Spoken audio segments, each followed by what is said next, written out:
The world was shocked this week by horrifying scenes of desperate Afghans swarming the tarmac at Kabul's international airport, grasping at their last chance to escape a country now completely overrun by the Taliban.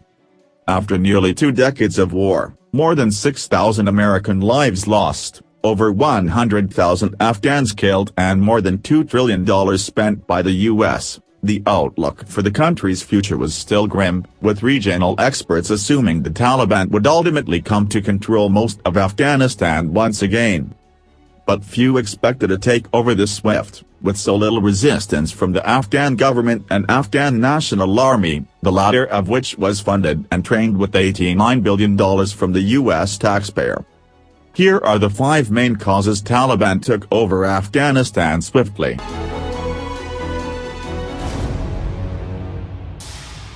The Taliban's rapid takeover of Afghanistan, including its capital and the presidential palace, suggests that U.S. military intelligence failed in its assessment of this situation, according to Bill Raggio, a senior fellow at the Foundation for Defense of Democracies. It's the biggest intelligence failure since the Tet Offensive during the Vietnam War, a campaign of devastating surprise attacks on the U.S. and its allies in 1968. Raggio said the Taliban pre-positioned equipment and materials, organized, planned and executed a massive offensive since early May before beginning its final assault, while U.S. officials said the local government and military forces should be able to hold out for 6 months to a year. Last week, Reuters reported that a U.S. defense official saw Afghanistan's capital, Kabul, falling in 90 days. Instead, that happened on Sunday, less than 10 days after the first provincial capital of Zaranj was taken by the Taliban.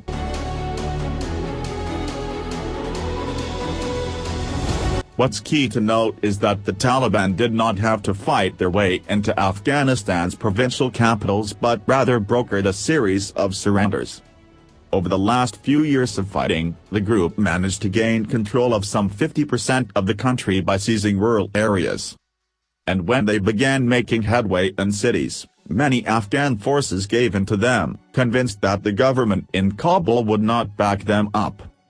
A lot of people, because they lacked confidence that Kabul would be able to save them, capitulated. More and more people chose this route, so there was very little fighting, which is why it suddenly happened so fast. The speed is not a reflection of military capability, it is a reflection of a collapse in will to fight. When the U.S. announced a total withdrawal, that sent a signal to Afghan soldiers and police that the end was near, and converted chronically poor motivation into acute collapse as nobody wanted to be the last man standing after the others gave up. Once the signal was sent, contagion dynamics thus took over and the collapse snowballed with increasing speed and virtually no actual fighting. On Sunday, the Taliban arrived at their last destination and seized the presidential palace in Kabul. The swift Taliban takeover shows how utterly dependent the Afghan state was on the U.S.-led coalition, materially and psychologically. Even before the U.S. withdrawal, the Afghan government and security forces were fraying at the seams.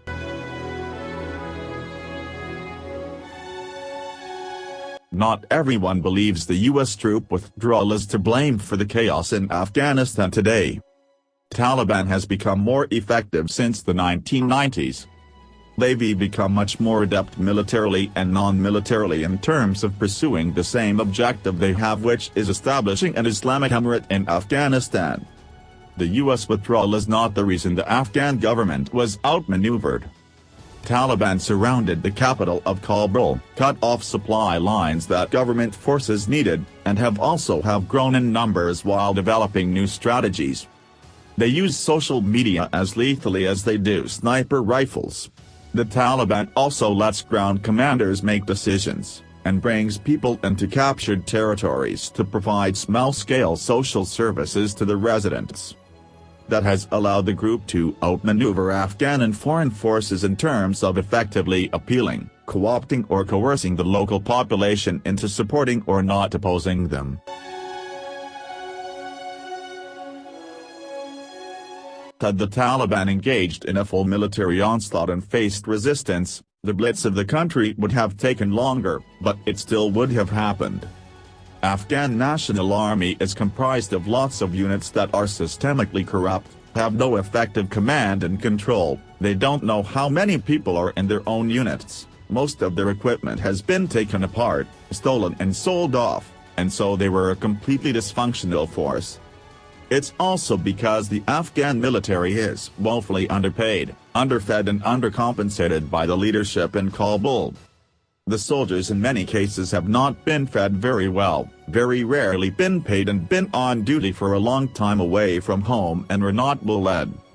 Many army units would sell their equipment to the Taliban for cash, and there were frequent desertions that went unaccounted for, leaving inflated troop numbers on the books.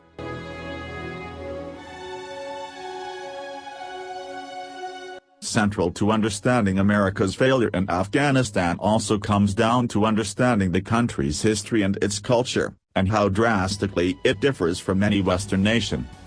There's never been a central government in Afghanistan. To think we could establish one was a fool's errand. The surprise at the Taliban regaining power shows just how little Americans, from top to bottom, understand Afghanistan. Afghanistan is a country of numerous tribes, languages, ethnicities and religious sects, and Washington and its NATO allies were attempting to turn it into a unified democracy premised on largely Western values. Tribal alliances in Afghanistan very often supersede national ones, or loyalties follow money and power. And part of the Taliban's strength lay in the fact that as Pashtuns, they belong to the largest ethnic group in Afghanistan. Meanwhile, the former U.S. intelligence official said, "We basically supported a hodgepodge of ethnic minorities, who never had the capability of unifying the country."